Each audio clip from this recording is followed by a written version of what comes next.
Veseli december prinaša veselo mero sladkarij, kar razveseljuje naše brbončice, ne pa tudi zob. Bele izrastke v ustih je treba zato redno čistiti, ker če tega ne počnemo, so posledice lahko zelo boleče. Zato smo skupaj z učenci osnovne šole Prežehovega Boranca obiskali zobozdravnico. Vijolične tabletke bodo že čez nekaj minut pokazale, ali so si učenci zjutraj dobro umili zobe. Pri tabletki, če so zobi vijolični, to pomeni, da so manj čisti, če so pa bolj beli, to pomeni, da so bolj čisti. Meni tabletke niso tako zelo všeč, ker so za moj okus malo preveč sladke.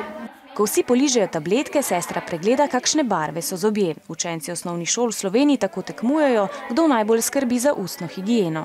To ni zato, da se oni med sabo, kdo je zdaj bolj umil, ampak da med sabo potem rečejo, joj, ti si moraš pa bolj umivati, lej, da bomo imeli kot razred boljši rezultat. Vsaj enkrat na leto pa morajo učenci obiskati tudi zobozdravnika, ki dela kar na šoli. Zobozdravnica učence v tej šoli pregleduje že 10 let in pravi, da se ustna higiena osnovnošolcev z leti slabša. A te kaj strah? Mičkan.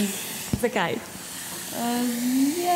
To včasih mičkan skrbi. Zobozdravnica učence v tej šoli pregleduje že 10 let in pravi, da se ustna higiena osnovnošolcev skozi leta slabša. Je v zadnjem času več otrok, ki imajo mogoče pomanjkanje časa strani staršev, zvečer mogoče zmanjka energije. Vse je v tehniki. Sestra na posebnem modelu učencem pokaže, kako si pravilno umivamo zobe. Vedno umivamo od rdečega proti belem in po vsakem zobu 10-krat. Vaja dela mojstra.